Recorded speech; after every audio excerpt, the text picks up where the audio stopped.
Muharrihun. Oh. Those are researchers. Some said where we have Kaaba today Okay. was first marked by angels.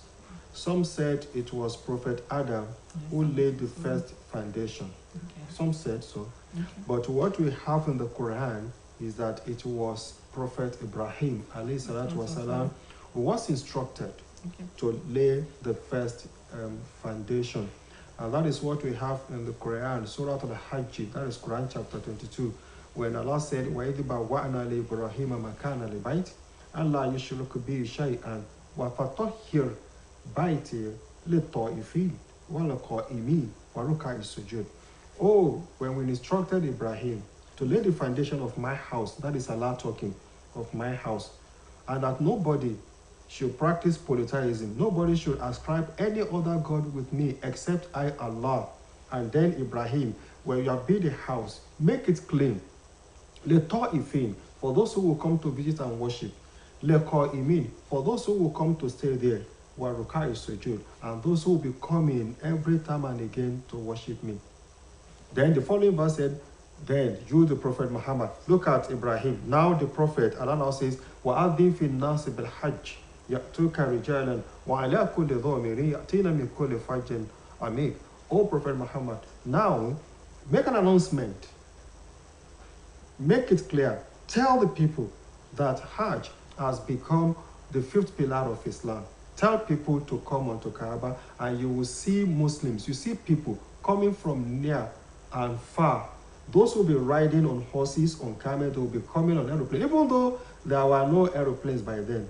But Almighty Allah knew and knows what will happen. So he told the Prophet that just announce Hajj, and then you see people coming from near, from Yemen, from Iran, from Iraq, from Egypt, they'll be coming on foot. And then from afar, those who will be riding camel, horses, aeroplane, ships, they will just be coming to worship Allah. So that is the brief history of Hajj. Thank you very much, sir. Does Hajj has different types, or is just the only Hajj? Yeah, there are very many different types of Hajj. Okay. But the one that is popular is what we all do every year. And that is the Hajj in which we combine both Hajj and Umrah. Okay. You know, we have Hajj, and then there is what we call lesser Hajj, which is Umrah. You see some people, they will be saying we are preparing for Umrah. Even those who have never been on Hajj will be preparing for Umrah. But the moment you observe the Hajj, which the Prophet Muhammad Sallam observed, you have observed Hajj, and you have equally combined with Umrah. And that is the most popular form of Hajj. Thank you very much, sir. Why is Hajj important to we Muslims? Hajj is important to we Muslims as other pillars of Islam are important. Okay. Islam is pivoted on 5 pillars. The first, at-tashahhud, Allah ilaha illallah wa anna Muhammadan Rasulullah. You just have to bear witness that there is no God but Allah, and He is one. It's not a multiple, it's not 2, it's not 3. And that Prophet Muhammad is sent to us to resuscitate Islam. All right, then, iqam salat. You have to be five times daily. Waita is zakat. You have to be giving to the poor from what Allah has given to you. Wasam Ramadan. You have to be fasting for 30 days every year in the month of Ramadan. And then Hijjul Bayt. You have to embark on spiritual journey. Liman istata, for those who have the means. Maturity. Your health. And then wealth. And let us make this clear. For you to embark on Hajj, you must have taken care of the families you are leaving behind. You don't go on Hajj and then you leave your wives and children to be suffering. You have aged mother, you have brothers who are depending on you, and you proceed on Hajj. That one is not allowed in Islam. If you have 3 million and you are told that to go on Hajj, you have to spend 2.5 million, and you know that in 4 weeks, the remaining 500,000 cannot sustain the family you are leaving behind. Hajj is not compulsory for you. You have to ensure that for 4 weeks that you spend in Saudi Arabia, what the family and other dependents, what will sustain them, you have to make preparations for that. Then you are free. So Hajj is important because it's a pillar of Islam. Now get it right. There are some people who are rich, very, very rich, stupendously rich, and they are healthy. And they don't see anything good in going on Hajj. then their Islam is incomplete. Do you see? So for you now or for me, because we are not rich, unless and except the government sends us, then the first 4 pillars are compulsory for us. The last one, which is Hajj, is not compulsory. But for those who are rich and are healthy and they are practicing Muslim, then their Islam is not complete without going on Hajj. Okay. You said something now that if you don't have enough money, that we should not embark on Hajj. Exactly. But what if this scenario plays out? Okay, the person is getting old, and the person knows that, okay, I'm getting older and I want to go to Hajj. Can the person go to money lenders to go and lend money to go to? You cannot borrow money to go on Hajj. Okay. You cannot. Of course, you cannot even borrow money to do anything in Islam, except, and of course, you are a civil servant, and you know at the end of the month you are going to be paid. Okay. Or you are into cooperative, Islamic cooperative.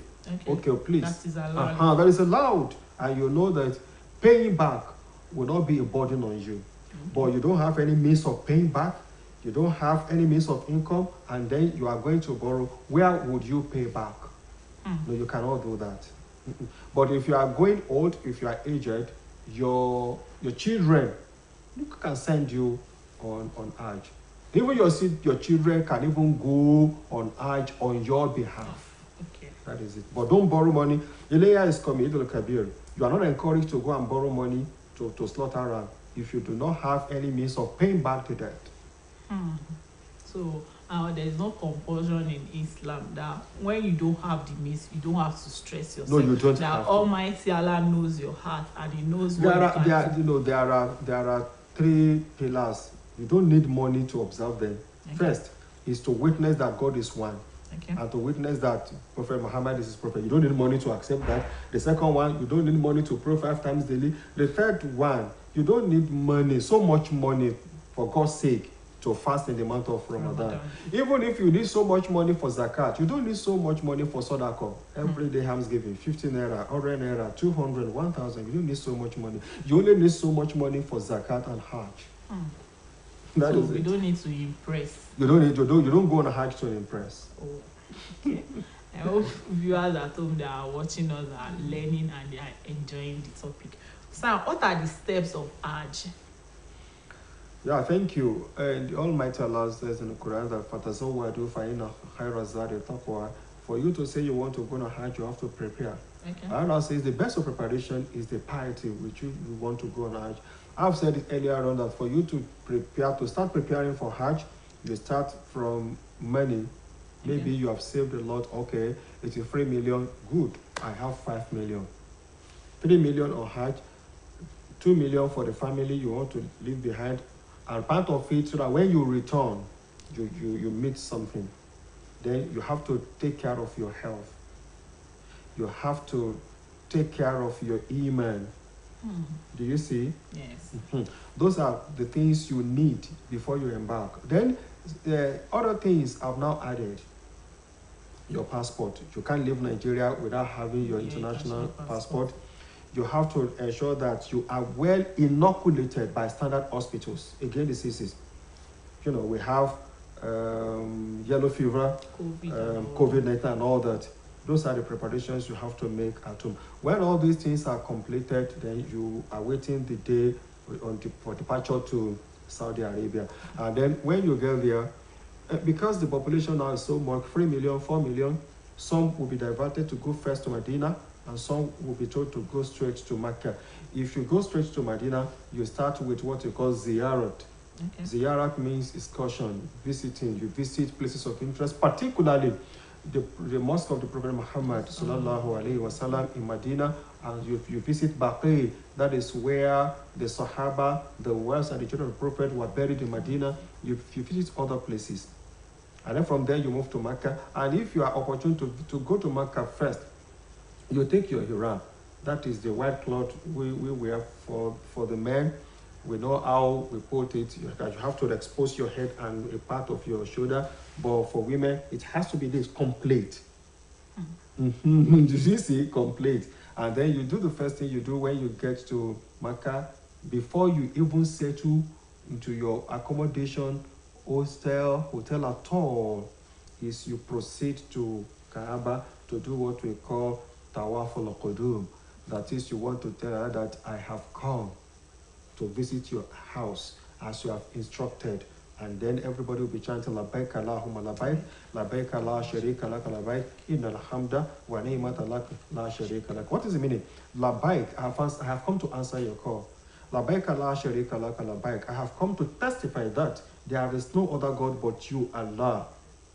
All praises belong, to you. After that, we do what we call sa'i, that is these small pastures between the two hills of Safa and Marwa. We do that for 7 days, and then we retire to our hotels or hostel to have some rest. We'll be awaiting the day of Arafah, which is the main point of Hajj.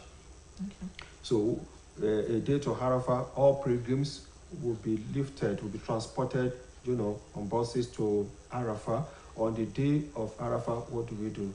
We continue praying, we continue worshiping Allah, we continue praying until the time of Salatul Zuhr and Asri, 2 and 4, which we combine in 2 units instead of 4, because we are visitors to Allah. Then after that, at night first, we proceed to Muzdalifah, where we will combine Salatul Maghrib and Isha, the 7 and 8 prayers, 2 rakats instead of 4, because we are visitors of Allah. At Muzdalifah, we pick small pebbles the size of beans, 49 of them, in preparation for stoning the devil. So from Muzdalifah, the second day, we proceed to Muna. Muna is a very large expanse of land where we have tents, where all pilgrims will be there for 3 days.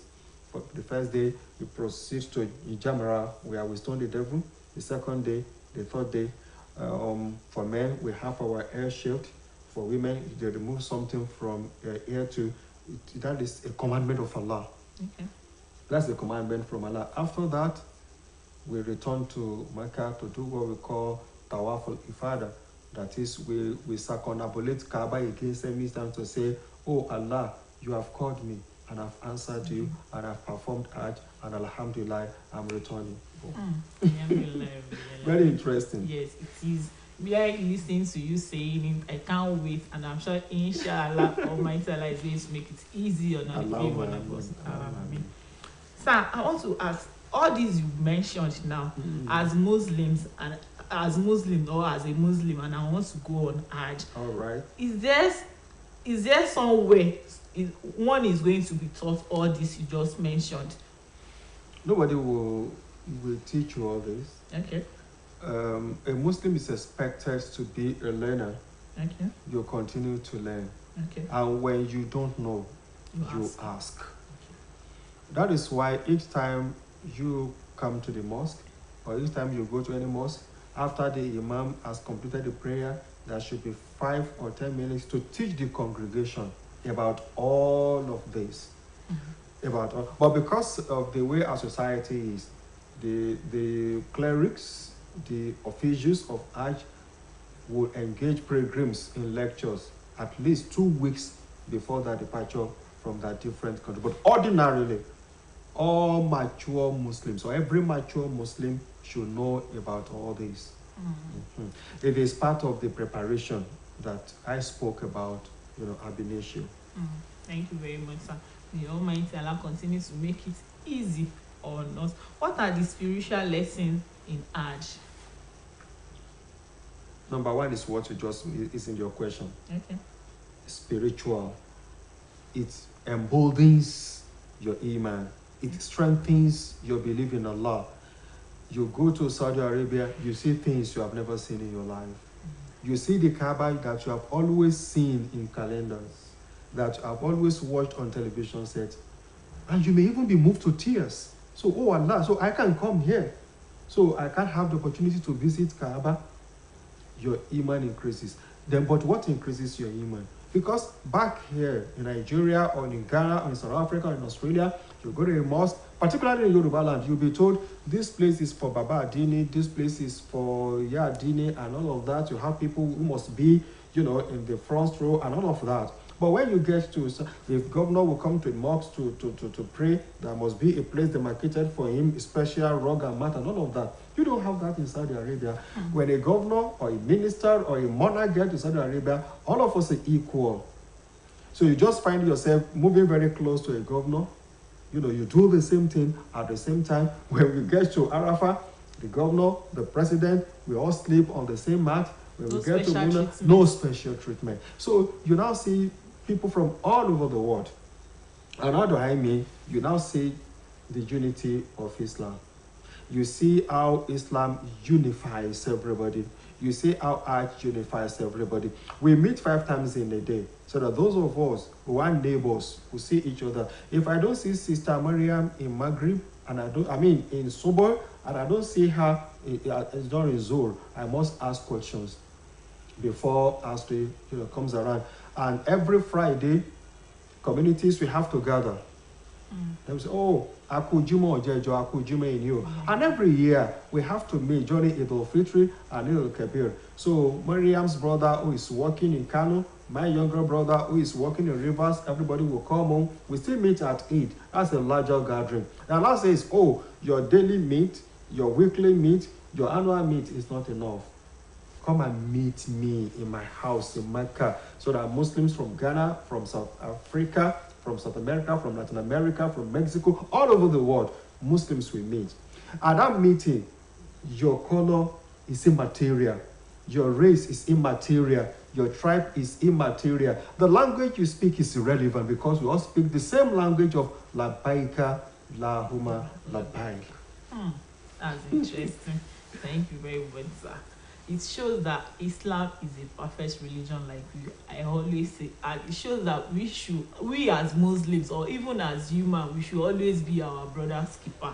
Yes, don't feel this person is lesser than I am, or this person is this. No, we are equal before Almighty Allah. We should always remember that as humans, that we are equal before Almighty Allah. By remembering this, when you want to offend, or you want to treat, or you want to teach your brother or your sister, if you remember this, you know, okay, this thing I'm doing it for myself. May Almighty Allah continue to make it easy on us.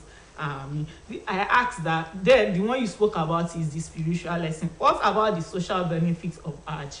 I have combined everything. Okay. Not the social benefits. You see everybody. Oh, so we are all equal before God. You see the rich and the poor eating from the same plate. You see the high and the low sitting on the same mat. You see the black and white, going to the same market, spending the same money, going the same way, embracing, each other. No segregation. So when you go on Hajj, everybody becomes, one. That is it. Another thing is that during Hajj, that is what people don't know. You can trade. You are allowed to trade. But that is when you have completed all Hajj rites. Okay. You are permitted to trade. And then one major importance, according to Prophet Muhammad, is this. Though Almighty Allah said in the Quran, the same chapter, that La rafaf, wa la fusuq, wa la jidal fil hajj. When you go on Hajj, don't misbehave. Don't engage in illegal, whether legal or illegal, sexual intercourse. Okay. And don't go into argument with anybody. What if it's the person? Okay, what if I it's go your on spouse? Okay. Yes, when you have completed all Hajj rites, you have returned from Arafah, you have done what you have to do at Muzdalifah, at Muna, you have done your Tawaf Ifadah, all of that, and then you are waiting for the day you'll be lifted back to Nigeria. You are free to go into each other. That is if you are spouses. If you are not, don't do that. Now the Prophet now said, whoever goes on such a Hajj and does not involve in sexual intercourse, and does not commit any other sin, and does not argue with anybody, the person would return back home from Hajj as a newborn, cleansed of all the sins. That's interesting. May Almighty Allah continue to make it easy on us, and may we witness this beautiful day. Yes, for those of us that have not been there. Sir, what advice do you have for viewers at home on Hajj generally? My advice is this: if you have anybody going on Hajj, don't emburden them with materials. Buy this for me, buy that for me. Help them with prayers. Ask them to pray for you when they get to Kaaba, because every prayer said in Kaaba will be answered. That is, if your Hajj is clean, every prayer will be answered. So prepare for Hajj, prepare for the family. But if you have somebody going, don't embolden them with buy this for me. Don't embolden them with materials. I want jalabia. No. Okay. If they have the money to bring them for you, no problem. And when you return on Hajj, there is nothing like in Yoruba Apelo or Jima. No. It's but people do it. It's our culture here. It is not Islamic. We are not saying if you do it, it's bad. But don't waste money. Don't waste resources on all of that. Slaughtering ram, buying Ankara uniforms and all of that. No. Islam frowns at extravagant spending. Okay. May Almighty Allah continue to make it easy or not. This is a very interesting topic. We appreciate your presence, sir. And viewers at home, I hope you've learned one or more on today's episode. Yes, my name is Mariam Owodoni. This is where we will be ending today's episode on the message. This beautiful Jumat. Masalam.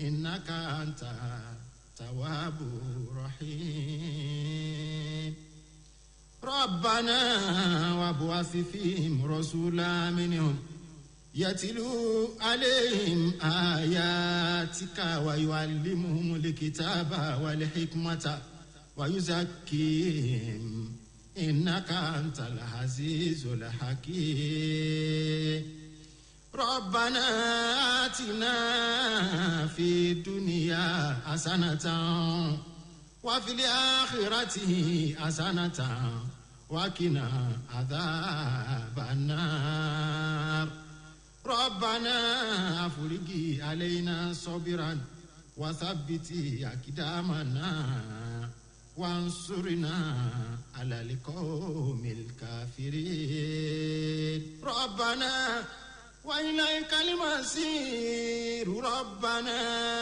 لا تؤاخذنا إن نسينا وخطأنا ربنا ولا تحمل علينا إصرا كما حملته على الذين من قبلنا ربنا ولا تحملنا ما لا طاقة لنا به واعف عنا واغفر لنا وارحمنا أنت مولانا فانصرنا على القوم الكافرين أعوذ بالله من الشيطان الرجيم بسم الله الرحمن الرحيم ربنا تقبل منا إنك أنت السميع العليم ربنا واجعلنا مسلمين لك ومن ذريتنا أمة مسلمة لك وأرنا مناسكنا وتب علينا إنك أنت تواب رحيم ربنا وابعث فيهم رسولا منهم يتلو عليهم آياتك ويعلمهم الكتاب والحكمة ويزكيهم إنك أنت العزيز